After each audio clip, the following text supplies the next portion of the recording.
श्री स्वामी समर्थ. स्वागत आहे तुमचं माझ्या यूट्यूब चॅनलमध्ये. आजचा दिवस तुम्हाला खूप छान सुख समाधानाचा आणि आनंदाचा जाऊ देत ही स्वामींच्या चरणी प्रार्थना करते आणि आज या नवीन व्हिडिओला सुरुवात करते. तर बघा मित्रमैत्रिणींनो, यंदा 23 डिसेंबर म्हणजेच मंगळवारला उद्याच्या दिवशी आलेली आहे वर्षातील आणि पौष महिन्यातील पहिली विनायक चतुर्थी. यावेळेस विनायक चतुर्थीला अंगारक योग जो आहे तर तो जुळून आलेला आहे आणि विनायक किंवा संकष्टी चतुर्थीला अंगारक योग जुळून येणे हे खूप खास, विशेष, अनन्यसाधारण मानले जाते. कारण याबद्दल पुराण तसेच गणेश पुराणात संदर्भ आढळून येतो की अंगारक म्हणजे मंगळ ग्रह जो निखारासारखा लाल भडक दिसतो, त्याने भारद्वाज ऋषींकडून गणेश मंत्र घेतला आणि गणपती बाप्पांची पूजा, सेवा, उपासना केली. त्यांच्या उपासनेवरती गणपती बाप्पा प्रसन्न होऊन बाप्पांनी त्यांना आशीर्वाद दिला की माझ्या जन्माची तिथी ही चतुर्थी होती, म्हणून मंगळवारी येणारी चतुर्थी तुझ्या नावावर अर्थात अंगारकी चतुर्थी म्हणून ओळखली जाईल. अमंगळ समजल्या जाणाऱ्या मंगळ ग्रहाला ज्या वरद विनायकाने पावन केले त्या विनायकाने आपलाही उद्धार करावा या हेतूने अंगारकी चतुर्थीचं व्रत हे जे आहे तर ते केलं जातं. वर्षातील सर्व चतुर्थी व्रत केल्याचं पुण्यफळ प्राप्त होतं. शिवाय मंगळ ग्रहाची आणि गणपती बाप्पांची आपल्यावरती कृपादृष्टी होते. गणपती बाप्पा हे बुद्धीचे देवता आहेत. गणपती बाप्पा हे वैश्विक देवता आहेत. गणेश हे प्रेरणा देणारी देवता आहे. विविध कलांच्या आविष्कारांनी सर्वांशी खुला संवाद साधणारे आणि सर्वांना आपलेसे वाटणारे हे दैवत पराक्रमी असले तरी कोपिष्ट नाही, तेजस्वी असले तरी तापहीन असे हे दैवत आहे. यामुळे दैवत्व असलेला गणपती बाप्पा जवळचा आणि आपला लाडका गणपती बाप्पा वाटतो. कोणत्याही शुभ कार्याची सुरुवात, नवीन कामाचे प्रारंभ प्रथमेश विघ्नहर्ता गणपती बाप्पांच्या पूजनाने केली जाते.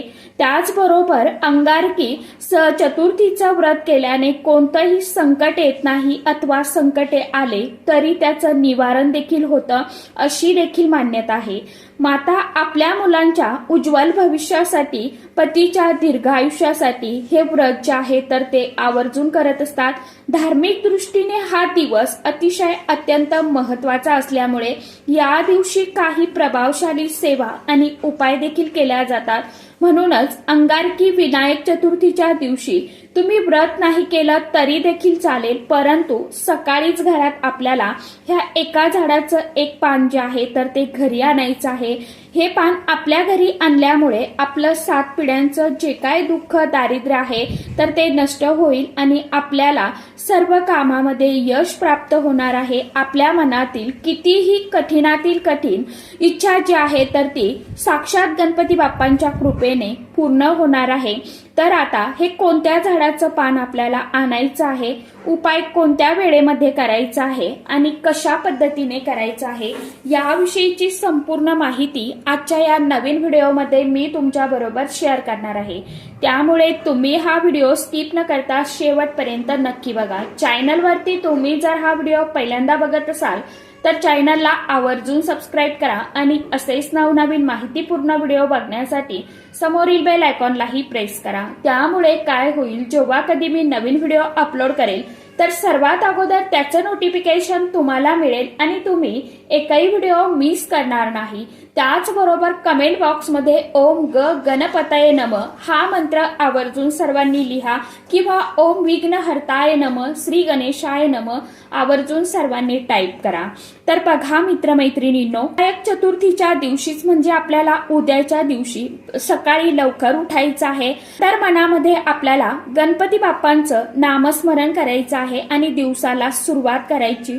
स्वच्छ स्नान करायचं. त्यानंतर जर शक्य असेल तर लाल किंवा पिवळ्या रंगाचे आपल्याला वस्त्र जे आहेत तर ते परिधान करायचे आहे. सर्वप्रथम आपल्याला सूर्यदेवांना जल अर्पण करायचं आहे.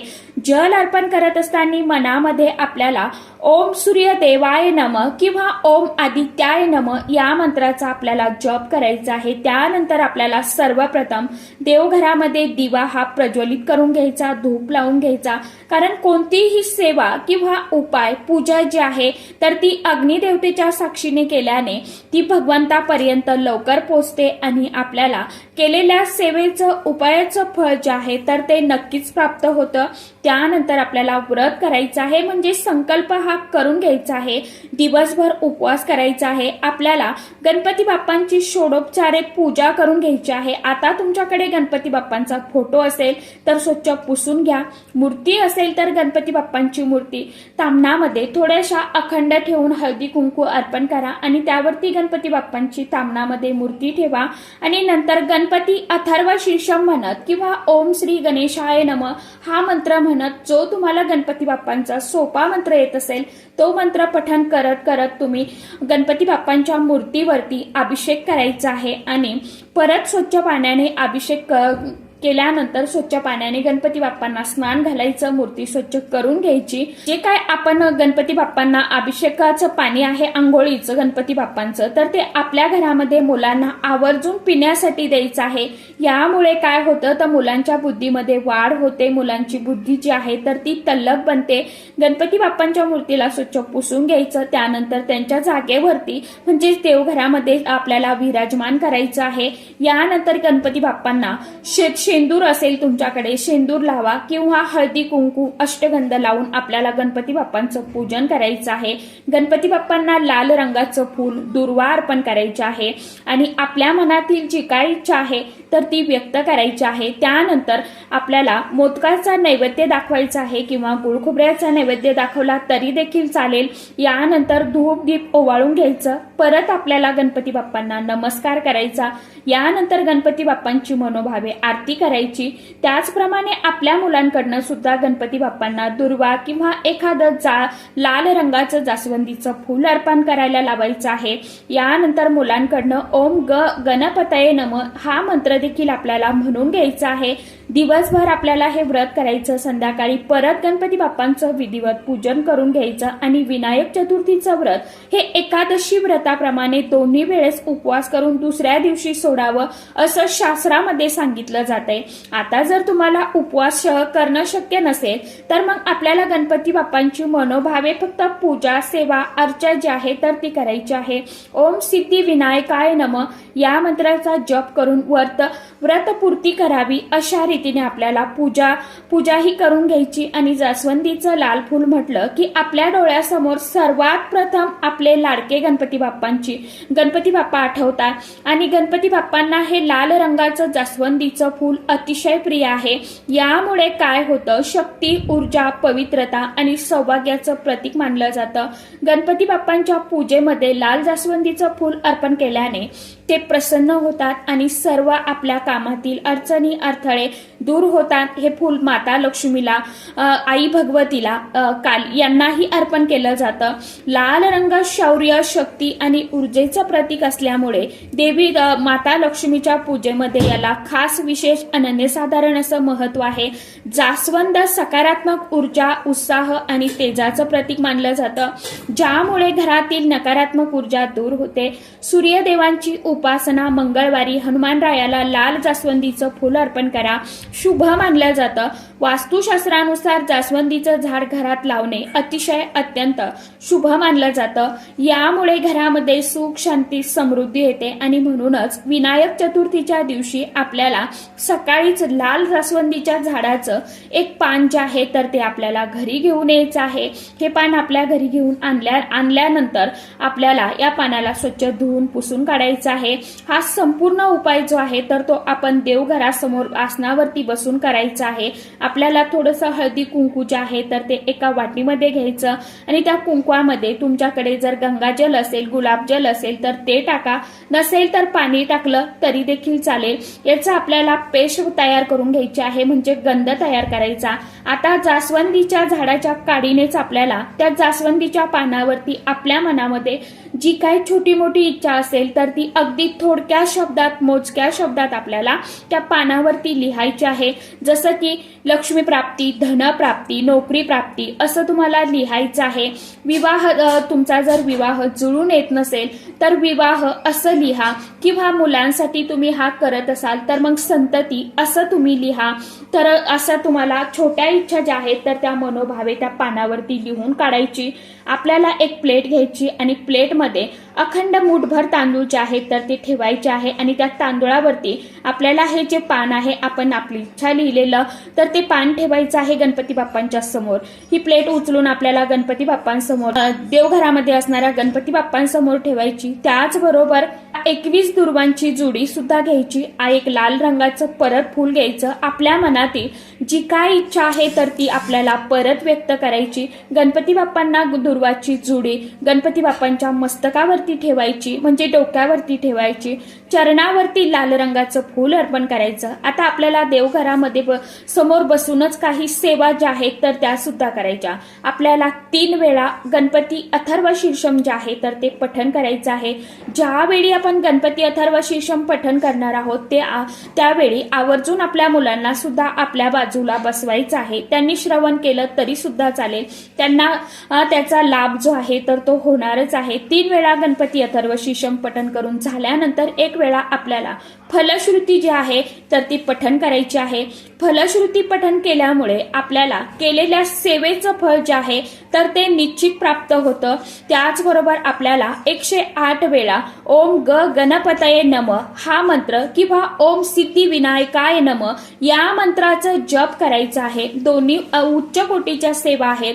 या सेवा केल्यामुळे फार लवकर आपल्यावरती गणपती बाप्पा जे आहे तर ते प्रसन्न होतात। त्यानंतर आपल्याला दोन्ही हात जोडून गणपती बाप्पांना मनोभावे नमस्कार करायचा आहे, प्रार्थना करायची आहे, आणि आपली जी काय इच्छा आहे त्या पानावरती लिहिलेली तर ती इच्छा पूर्ती होण्याकरता आपल्याला मनोभावे प्रार्थना करायची। संपूर्ण दिवसभर हे पान आपल्याला देवघरामध्येच ठेवायचं, आणि संध्याकाळी काय करायचं, हे इच्छा लिहिलेलं पान तसेच 21 दुर्वांची जुडी आणि लाल फूल, त्याचबरोबर पानाखाली जे काय आपण तांदूळ ठेवले होते त्यातले 21 तांदूळाचे दाणे घेऊन आपल्याला जायचं आहे आपल्या घराजवळ असणाऱ्या गणपती बाप्पांच्या मंदिरामध्ये।